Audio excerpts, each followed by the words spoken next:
Bismillahirrahmanirrahim. Assalamualaikum warahmatullahi wabarakatuh. Alhamdulillahirabbil alamin. Wassalatu wassalamu ala asrofil anbiya'i wal mursalin wa ala alihim washabihi ajmain, amma ba'du. Perkenalkan, nama saya Ade Tiara dari kelas 3A Pendidikan Ekonomi. Di video kali ini saya mengambil materi tentang masalah ekonomi yang sedang dihadapi era pemerintahan Jokowi. Pertama-tama, saya akan mengulas tentang COVID-19.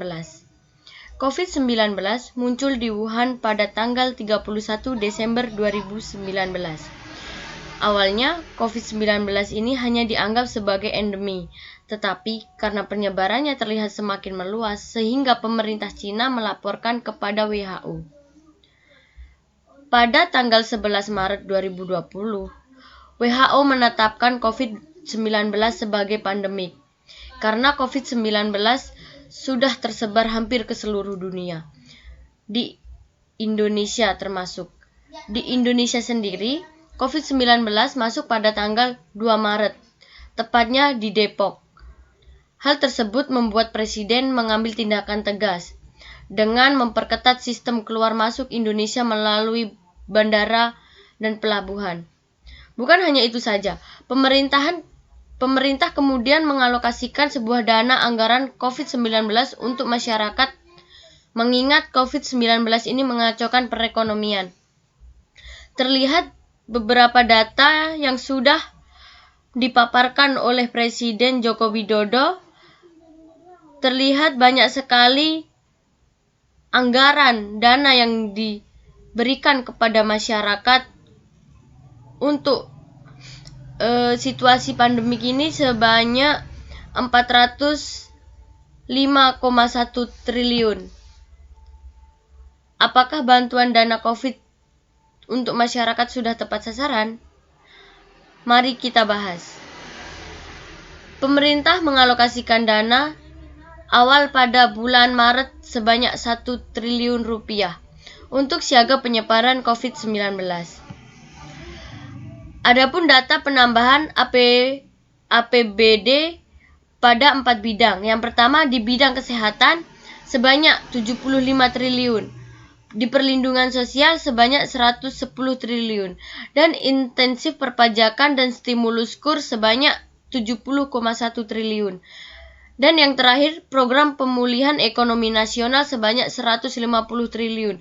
Sehingga dari 4 bidang tersebut jumlahnya sebanyak 405,1 triliun.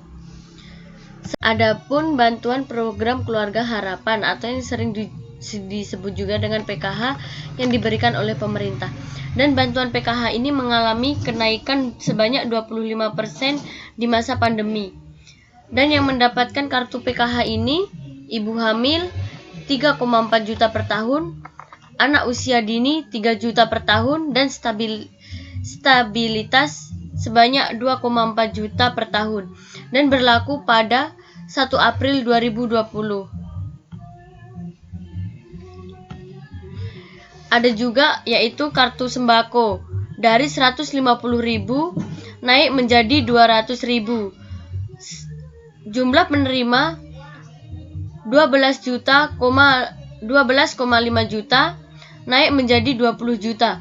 Jadi bukan hanya dari nominalnya saja yang mengalami kenaikan, tapi jumlah penerimanya juga mengalami kenaikan yang sangat drastis atau berkisaran sekitar 50% dan berlaku pada 1 April.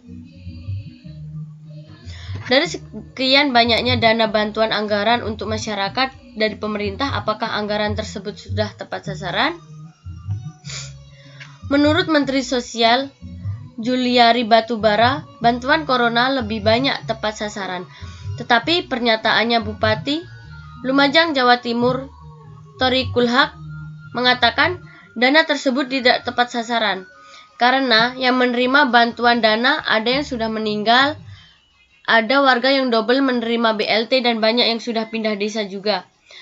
Bupati tersebut meminta pemerintah untuk merevisi data penerima bantuan sosial pada masa pandemi COVID-19. Hal ini perlu dilakukan karena banyak masyarakat terdampak tidak menerima bansos. Sehingga kesimpulannya dana bansos COVID tidak tepat sasaran. Apakah ada indikasi tindak pidana korupsi dalam dana penanganan COVID-19?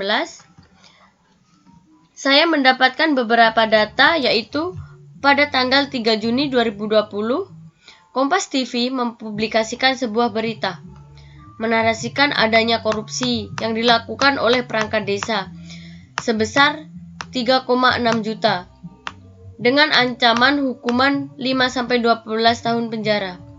Sebelumnya, KPK bakal menindak tegas pelaku tindak pidana korupsi.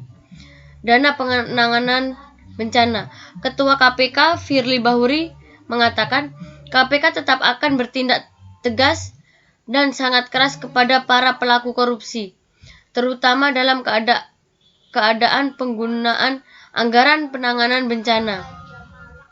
Fikri menambahkan, KPK telah memetakan 4 titik rawan korupsi terkait upaya penanganan pandemi COVID-19 untuk menyegah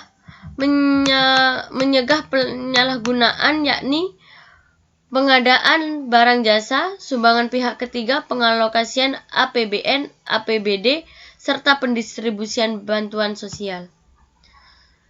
Saran dari pembahasan materi, seharusnya pemerintah harus bisa lebih tegas lagi dalam menjalankan sesuatu, terutama pada pembagian dana anggaran untuk masyarakat agar tidak salah sasaran saat memberikan bantuannya atau bansosnya. Dan pemerintah juga harus merevisi ulang data masyarakat yang memang benar-benar wajib menerima bansos dana COVID-19 ini. Sehingga dampak kesalahan dalam pembagian dana anggaran COVID berdampak negatif bagi perekonomian Indonesia dan juga bagi kalangan masyarakat yang benar-benar tidak mampu, yang kesulitan mencari nafkah. Adapun manfaatnya setelah kita membahas materi di atas, manfaat yang dapat kita ambil yaitu kita dapat mengetahui banyaknya dana anggaran COVID-19 yang diberikan oleh Presiden Republik Indonesia. Yang kedua, dapat mengetahui tepat atau tidaknya sasaran bantuan COVID yang diberikan oleh pemerintah. Yang nyatanya dapat kita simpulkan bahwa bantuan COVID untuk masyarakat yang benar-benar tidak mampu tidak tepat sasaran. Mungkin hanya itu materi yang bisa saya sampaikan, kurang lebihnya saya memohon maaf. Bila ada kesalahan kata, saya akhiri. Wassalamualaikum warahmatullahi wabarakatuh.